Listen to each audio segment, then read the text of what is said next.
It took me 16 whole months to reach the golden 10K a month status that every marketing agency owner wishes to reach. There were so many times in the journey that I almost gave up. So hard. Waking up every day, doing the same thing over and over and over again, and not finding any change, any improvement. I would even question if SMMA is even a valid business model. And like many agency owners, I thought the problem was my niche as well. I would have blamed everything but myself for the reason why my marketing agency was not growing. 1 year after continual struggle, I said enough is enough. I decided to take full responsibility for all of my failures. From then on, I became a madman, sacrificing everything in order to achieve that one goal of achieving the golden 10K a month status that every agency owner wishes to reach. Guys, only then did I go from making $600 a month for a whole year to well over surpassing the 10K a month golden mark in just a span of a couple months. A wise man once said, if you actually try your best, you will get what you want. I hope my story serves to inspire you to continue pushing forward, to not give up on your SMMA goal of getting you $10,000 a month. And guys, it wasn't until this month that I finally crossed the 10K a month threshold. I want to show you my Stripe account, okay? For the longest, I was at $600 a month, okay? And then boom, 5,000, boom, 8,000, boom, this month. As you can see, guys, I only crossed the 10K a month threshold this month, okay? It happens this quick. You go from 0 to 100 real quick. I didn't have time to process the 10K a month threshold. I, like many young adults, was lost, confused. I scavenged the internet in ways to make money. And I came across a marketing guru called Iman Gaji. I would see his videos and I was like, yo, this guy is what, 23, 22 at that time, and he was living the lifestyle I wanted. I looked at him as a person that already figured it out. And if you know Iman Gaji, before his personal brand, he made a chunk of his money from SMMA. That's what he preaches as a #1 way to make money as a teenager and young adult. At the time when I encountered SMMA and Iman Gaji, I wasn't rich, okay, but I wasn't poor either. I was doing pretty well. I was flipping couches. It's a lucrative side hustle. I'm still flipping couches to this day, but not as much as I used to, just because my marketing business has taken off. I guess at the time, although I was doing good with my flipping couches business, I just didn't see myself doing that long term. I knew that I could do so much better in life than flip couches. I looked at many business models, Amazon FBA, drop shipping, and SMMA just caught my eye the most. I don't know what it was. Maybe Iman Gaji's personal brand really influenced me. I don't just want to say that it was just him. There was many people in the space that really, I guess, motivated to start an SMMA business. It just felt like the right option at the time was SMMA because it was just the easiest. And you can say, as Iman Gaji puts it, the one with less risk. The one with the less risk compared to every other model out there. So during late February, I stumbled across also another guy called Max Pearson, another early influencer on why I started SMMA. And he created a free course on how to, I guess, start your SMMA journey. Soon I found myself consuming a whole bunch of content by Max Pearson. I learned the fundamentals of creating an SMMA business, choosing a niche, and like many others, I didn't know a thing about running a marketing agency. I literally had no idea what I was doing. I was gonna start offering businesses advertising when I didn't know anything. So that was kind of like a learning phase for me. The first month was just me consuming as much information as possible to continue to develop my non-existent advertising skills. So Iman Gaji inspired me to start a marketing agency, and Max Pearson helped me start a marketing agency because Max Pearson gave me the foundation with this course, right, to understand everything there is when running a marketing agency. I decided I was gonna offer marketing services to furniture stores. Most of the marketing gurus out there recommended that if you're gonna start an SMA, I guess in 2023 at the time, that you gotta choose a niche, just because if you're an all-in-one marketing agency, people want value you. It's better to be seen as an authority figure, a specialist, than just an all-in-one general marketing agency. So I decided I was going to choose furniture stores as my ideal client. Why? Because I was already flipping furniture at that time, right? I was flipping couches. I knew exactly what a furniture store would be looking for when it comes to a client on their end, right? And as I said, I was going to be offering Facebook and Instagram advertising for furniture stores. Why? Because I already had an idea on how to do Facebook advertising when selling my own furniture from flipping couches. So it just made sense. Furniture stores and Facebook and Instagram advertisements. So after deciding my niche, deciding the service I was going to offer, and I guess having a general idea on how to do advertising for furniture stores, I started creating my VSL. I started creating a website. I really didn't know what I was doing. I was just basically copy and pasting what that free course had. And during this time, I will say I entered a free Facebook group that Max Pearson offered, and it was very helpful. There was a lot of other agency owners in the same place as I was, beginners, not knowing what to do. So it was nice having like a community to kind of like inspire one another to like progress in this world. And in that Facebook group, I met a lot of wonderful people, and there's one individual that I met that really changed my life. He applies more later down the road. His name is Miguel Garzon. And I guess like many newbie agency owners that didn't know what the hell they were doing, I would just ask for help in the free Facebook group. He actually reached out to me. I guess I commented on one of his posts for some questions. I guess at that time I didn't know what a coach or consultant was, and he was actually one of those. He would help agency owners scale to past $10,000 a month. So at the time I hopped on a like call with him all night, naive, thinking it was like, oh, this guy's nice, he's gonna help me out. And boom, got taken right into a sales call. He's like, if you want my help, I'll help you out for like, I think he was charging like $5,000 for like a whole year. But at that time, I was really ignorant. I didn't know what I was doing. My goal was, me naively going on a call with him, was just to kind of understand a little bit more about the marketing space, and hopefully he'd guide me. But it was a sales call, and because I was not, I guess, a qualified lead for him, it just didn't work out for him or for me. I will mention him later down the road. He comes up again in my journey. First forms of outreach that I implemented with my marketing agency was Facebook Marketplace, cold messaging, because that's what I was, I guess, more accustomed to. In my couch surfing business, that's how I would buy couches, sell couches with Facebook Marketplace. And I thought to myself, I'm always seeing a lot of new furniture out there on Marketplace. Why not reach out to these people? Problem there was that I didn't know about limits, right? Now I know that with like anything in cold outreach, you can only message a certain amount of people a day, because then Facebook will consider that like spammy behavior. I would just copy and paste the same message a gazillion times, and I soon found out that was illegal, or I'm not sure what it was but I basically violated the guidelines of Facebook, and I got banned. I got banned from Marketplace. And the thing was, I was getting really scared because I depended, my survivalhood depended on Marketplace. Why? Because that's where I used to buy my couches, or I used to buy them for low and sell them for high. So I needed Marketplace to be able to sustain my costuming business. I was like, let's try something else. Let's try Facebook and Instagram outreach. I was basically going on this rabbit hole, testing out different ways to like send the outreach. And I was learning from different gurus in this space. Oh, you gotta start the message like this. You gotta say this. No, you gotta like their pictures, the first 3 pictures, comment on a picture, subscribe to them, or whatever it is, and then send them a message. Right? I was consuming as much information as I could to see what I was doing wrong, okay? Because this went on for like 3 months. I was literally getting no results. People were blocking me. People were basically telling me to F off. And I was stressed. I decided around, May, June, that I was gonna basically stop flipping for a while and go to Mexico and just focus on my SMMA business. I had saved up enough money. I'm gonna go to Mexico for a couple months and just focus on growing my SMA business. Because the problem was, at the time, in the first couple of months of my SMA journey, was that I was doing it kind of like on a part-time basis. I had my couching business and I also had my SMMA business. I was like, maybe that's the reason I'm not putting enough time into my SMMA business. So I'm gonna take a little break from couch shipping, save up enough money, go to Mexico. That's a new arc of my SMMA journey, the Mexico times. While I was in Mexico, I continued experimenting with different forms of outreach. I continued doing Facebook messaging. I continued doing Instagram, cold email, cold calls, cold DMs, cold Facebook Marketplace message. Nothing seemed to work, but I would not give up. And as a wise man once said, if you don't give up, you might just get lucky one day. And that's what happened to me. I was finally getting clients. The first month into Mexico, I got my first client paying me a retainer of $1,000 a month. He was an 18-year-old from Baltimore, Maryland. He had just gotten this warehouse full of furniture. He wanted it sold. And like any SMMA agency owner, my first client, I promised him the world. I told him I was gonna get him sold out within a week. Yeah, it was embarrassing. Luckily, he actually stayed with me 3 months. I would come up with a new excuse every month. Oh, June is a big vacation month, right? You know, furniture stores really struggle in June just because people are on vacation. Oh, July. Oh, people are distracted with 4th of July. Yeah, it was a continuous like lie after lie. And after 3 months, he cut me off. He cut me off after 3 months. My second client I got was a guy from Miami, Florida. So I was basically charging $1,000 a month at the time for my services, for my Facebook advertising service for furniture stores, and he couldn't pay in full. So what I offered him was like a weekly payment plan, so where he could pay me every week. It'd be a bit more expensive, I told him, but he would still get the same services. So he wouldn't have to pay like a monthly thing. I was only able to keep him on for a week.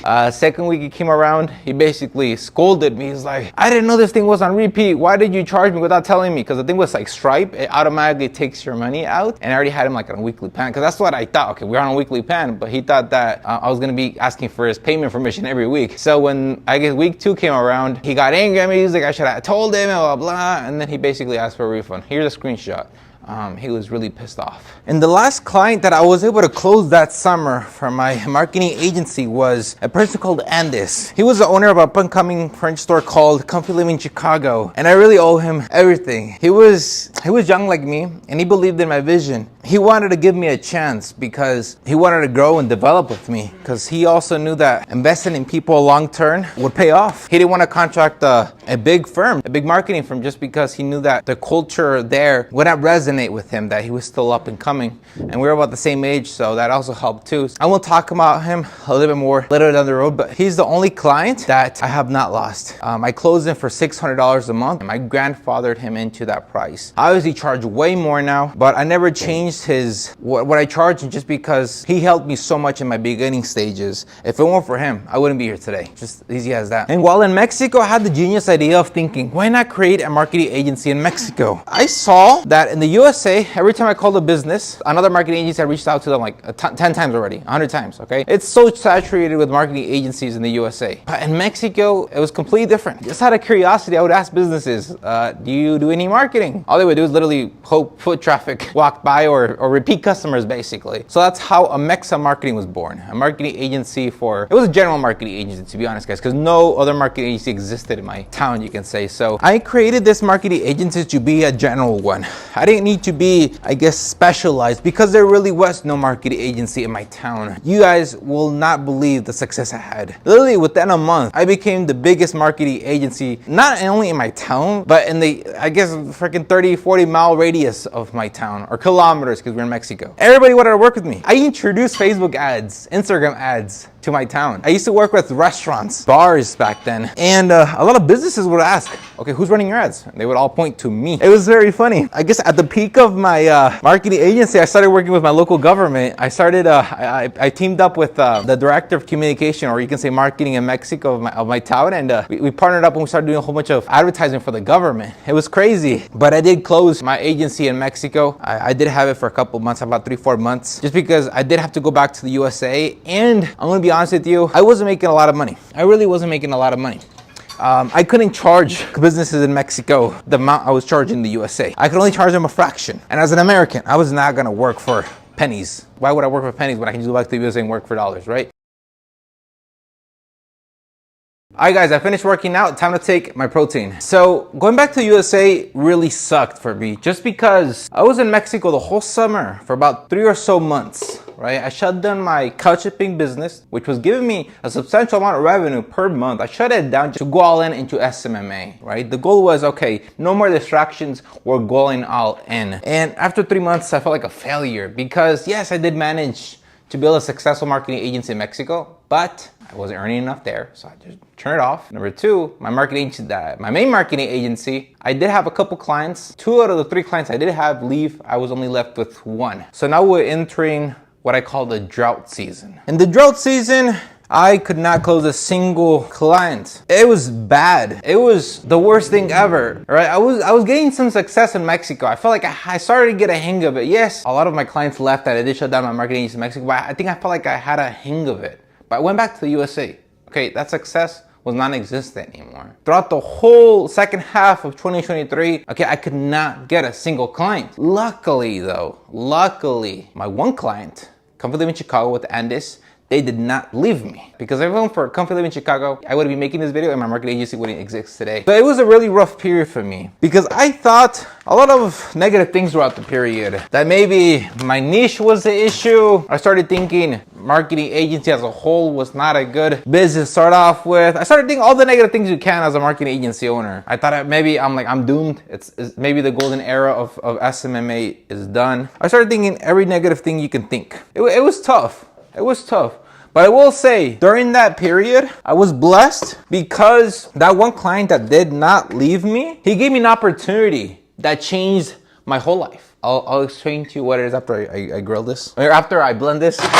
So what is that opportunity, you may say? My client, okay, come to live in Chicago, he was involved in a whole bunch of programs or masterminds, you can say. And one of those programs happened to be with Rudy Maurer. Okay, I'm not sure if that's how you pronounce his name, but he's a huge marketing guy. And my client had a whole bunch of coaching sessions that he got as part of that program. The first couple of sessions he obviously took, it was just in regards of general marketing. Soon after, my client, he told me, look, Raul, I'm having a whole bunch of coaching calls that I really can't attend. I don't want to throw them to the trash, okay? Would you like to take advantage of them? Either way, you're doing our marketing. I was like, really? I had literally struck in gold. Because although I was running his advertisement, all the skills I knew about advertising was based out of YouTube. But now I was gonna have a formal one-on-one mentor, I guess you could say, that was gonna be teaching me everything there is about advertisement. This was literally like God was hearing me out. Although you're suffering, I'm not gonna let you suffer that much. I've been given opportunity during that period. Although it didn't change my marketing agency's growth, it changed the way I ran my marketing agency. I now was more confident in my service delivery, and that made me more confident when it comes to the actual outreach method. Right? When people would tell me, "Can you guarantee us results?" I was way more confident now, because before it was just theory. Now it was more like, okay, I know what I'm doing. So after a whole bunch of coaching calls with the team at Rudy Maurer, I was able to give my client, okay, I come to live in Chicago, amazing results. Okay, from mediocre results to amazing results, because now I knew exactly what I was doing wrong. Okay, I had somebody guiding me step by step. This is wrong. The copy's wrong here. You gotta be a bit more engaging here. I literally had now somebody tell me what I was doing wrong the whole time, and I felt good. So having somebody guide me was a massive game changer. But I won't lie to you guys, although things were starting to look good for me, I was starting to improve my skills when it comes to marketing, I still didn't have a chance to really use my skills, if you understand what I mean. I was improving, but my marketing agency by itself wasn't growing, right? What's the point of getting all these skills if I have no way to put them into use? Because I was getting no clients. And I didn't understand why I wasn't able to get clients. I was still doing the same thing as I was before. I was probably doing even more. I was doing more cold outreach, more cold calls, more cold emails, more cold DMs, and I still couldn't get another client.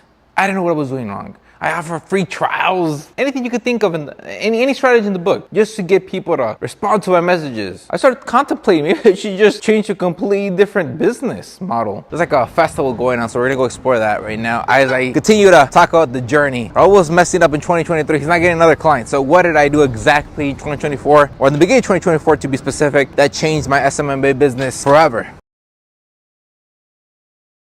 Going into 2024, I had a difficult decision to make. Do I want to continue this business, or do I find something different? Right? Do I give up, or do I continue hoping that it gets better? Now, the reason why I was contemplating giving up on my SMMA journey was just because for a whole bunch of months, I literally was not getting no traction. And I actually hit my lowest point, guys. That one client I had was contemplating of leaving me. He was telling me, yeah, business isn't too good. He wanted to cut back on costs. So my one client was contemplating on leaving me around February. So that was actually the point.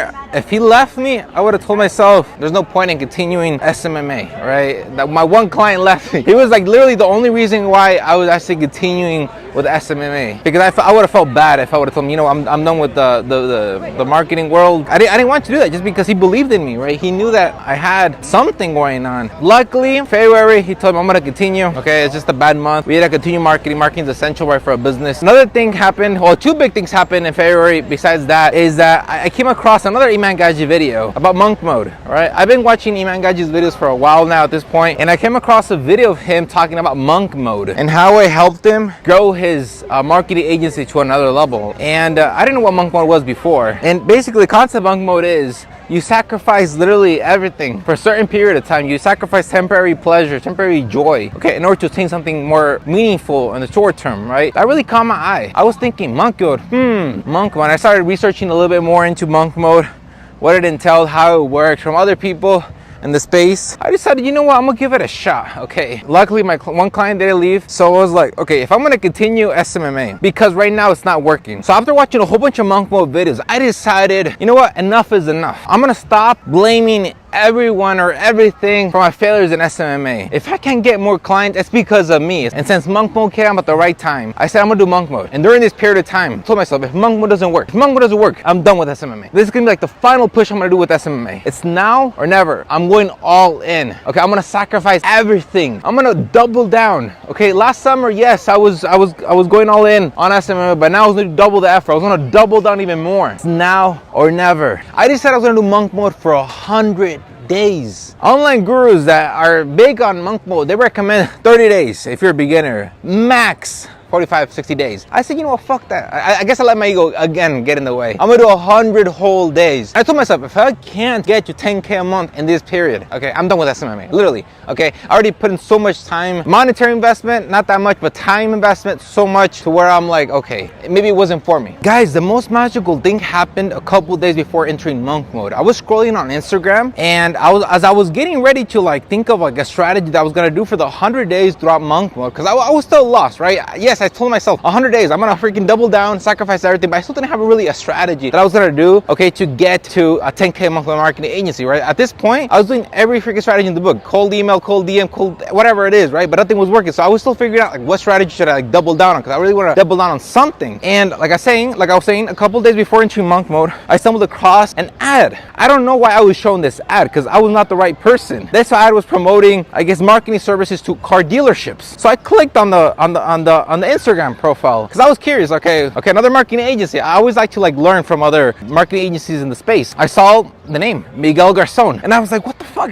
I know this guy. This guy a year prior was offering me his coaching services to help me get to 10K a month with my marketing agency. But it seemed that he had left, I guess, the coaching business of helping marketing agency owners get to 10K a month to just focus on like helping a car dealership, I guess, double the revenue with Facebook advertisement. And as I was digging deeper on his Instagram, I was like, holy cow, this guy knows his shit, right? I was looking, he was posting testimonials left and right, client results left and right. Okay, he was posting a whole bunch of content showing how great of a marketing agency he was. And then I freaking clicked. I had tried every single strategy in the book to get clients, but I never thought about building a personal brand. I haven't thought about like putting content out there so people reach me instead of me reaching them. And it just happened that this guy came at the right time. What I did was I'm gonna reverse engineer all of his Instagram. Okay, I went through all of his VSLs. I went through all the content he was posting. Okay, I literally copied and pasted all of his content just to match my niche. It gets better over time. I just think I just blatantly copied him and never gave him thanks. He does discover that I did copy him later on the road. I'll talk about that later. But days before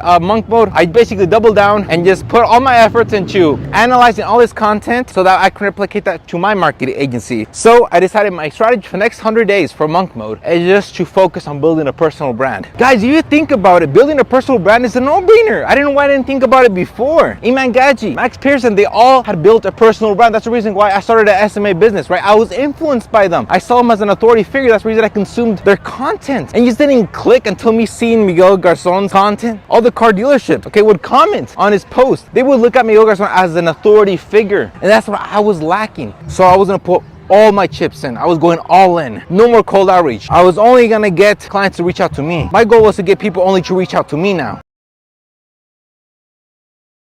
So in regards to monk mode, you do monk mode when you want to achieve something, right? So I want to achieve $10,000 a month. Okay, so you gotta sacrifice things and do things in order to attain those goals. Right? That's the point of monk mode. So I decided during the 100-day period I was gonna do monk mode. I was gonna sacrifice video games, candy, movies, music. I was gonna read a book a week. I was gonna exercise every day. But basically during that period, I told myself I'm gonna deprive myself of everything, of all pleasure, in order to have that tunnel vision, okay, to be able to achieve that one goal of hitting $10,000 a month with my marketing agency. And I won't lie to you guys, 3 weeks in, I hit my lowest point. Right after 3 weeks of posting content every day, running ads to build my personal brand, I still hadn't seen any results. And I remember I made a point. It was the lowest point. I really felt like I was gonna give up. I made a video over there actually, where we were at right now.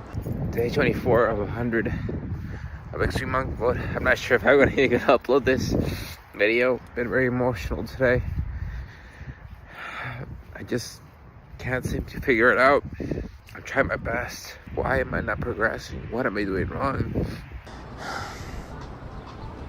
It was a really hard period for me the first month, just because I had already sacrificed everything that I thought in my mind was preventing me from reaching 10K a month, but I still couldn't progress. I was still at rock bottom at $600 a month. I didn't know what I was doing wrong. It was a very difficult period for me. Month 2, things actually started becoming better for me. I was actually starting to get traction with my personal brand, right? I guess at the very beginning, although I was reverse engineering Miguel Garzon, his personal brand, I still didn't know what the hell I was doing, right? I was just copying him. I didn't have him guide me one-on-one to tell me what I was doing wrong. So one thing's copying, right? That's theory, but like I actually put it into practice. There was a lot of things I was doing wrong. But I guess when month 2 came around, okay, I started perfecting the advertising, I started perfecting the content I was putting out. Furniture stores actually started to reach out to me. I started having more sales calls, and that's where it actually changed for me in months 2. I went from $600 freaking a month. I was earning $600 a month basically for a whole year. Month 2 into monk mode, I went from 600, the biggest jump I had, no, second biggest jump. I went from $600 to over $5,000 a month. That for me gave me the fucking drive I needed, that fuel I needed to realize, okay, SMMA, there's money to be made here. I can do it. From not having no success. Actually, that was the biggest moment for me. I had never had the same feeling again. Okay, month 2 was the feeling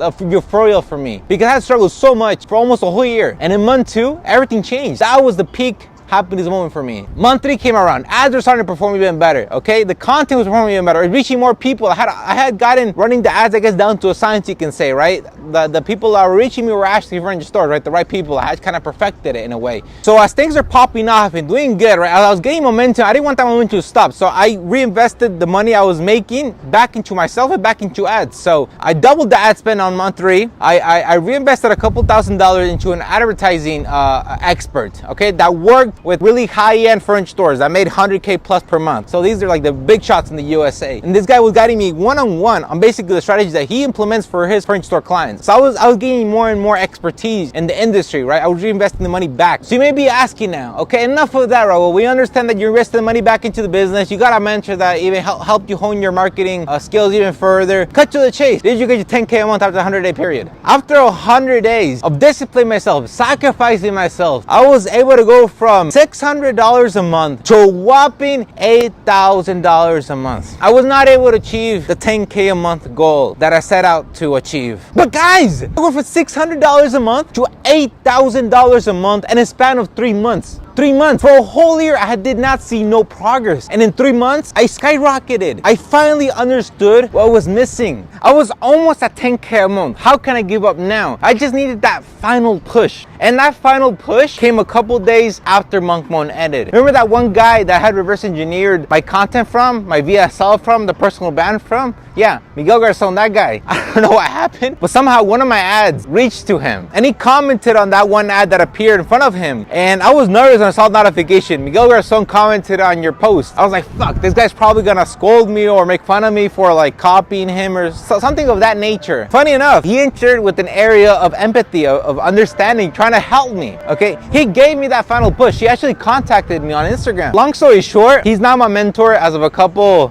weeks ago. He came at the right time, right? I was now finally a qualified lead for him. Thanks to his help. A month later, okay, we're talking day 130 of Monk Mode, okay? Because I still haven't really give up the Monk Mode thing. We're 30 days later after Monk Mode. I went from $8,000 a month at the end of the Monk Mode to now a month later, a whopping $14,000 a month. I know it says 16,000, but reality is one of my clients churned. Guys, I'm well past 10K a month now. Now that I finally achieved the 10K a month golden mark that I've always wanted to achieve, I guess any agency owner would love to achieve, I still feel empty. I don't feel happy. I don't feel fulfilled. It's like a weird rabbit hole. I finally accomplished the goal I wanted so much. I'm finally here. Why don't I feel happy? My mentor makes about $70,000 a month with his marketing agency. He told me my next goal should be 50K a month. Of course, I'm gonna go try and get to 50K a month. Why the fuck not? That's the reason why we started business in the first place, to maximize our earnings. But I asked myself, if it's not for the money, then what's pushing me? I finally hit my 10K a month goal. So what's next for me?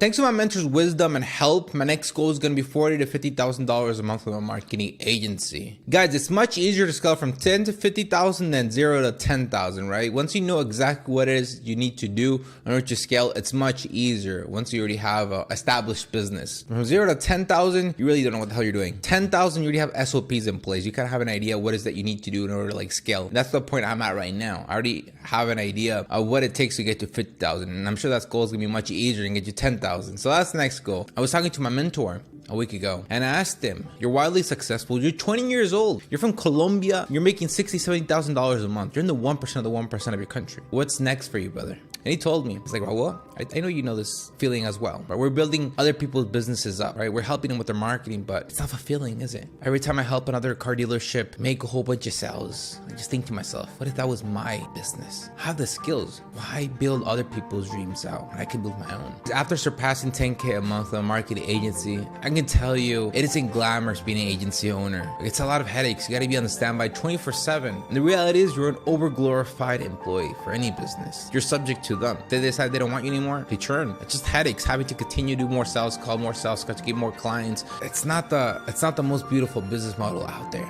That's why I plan to continue in SMMA until I find something better. I have the skills to grow any furniture store business, really any business as a whole, because when I had my marketing agency in Mexico, I would help restaurants, bars, governments. I have the skills necessary to really help any business develop. So I'm starting to contemplate, why be an overglorified employee when I can use my skills to build something even better? I know a lot of you guys are very curious on monk mode, right? What is it exactly that I did? What was the nitty gritty, all right? You want the specifics. If you click on the video here on the left, you'll be able to access that video. I made a whole video talking about my whole experience throughout monk mode, exactly what is it I did, and talking more about the specifics. Hopefully that video brings you value. Yeah, I'll see you in the next one.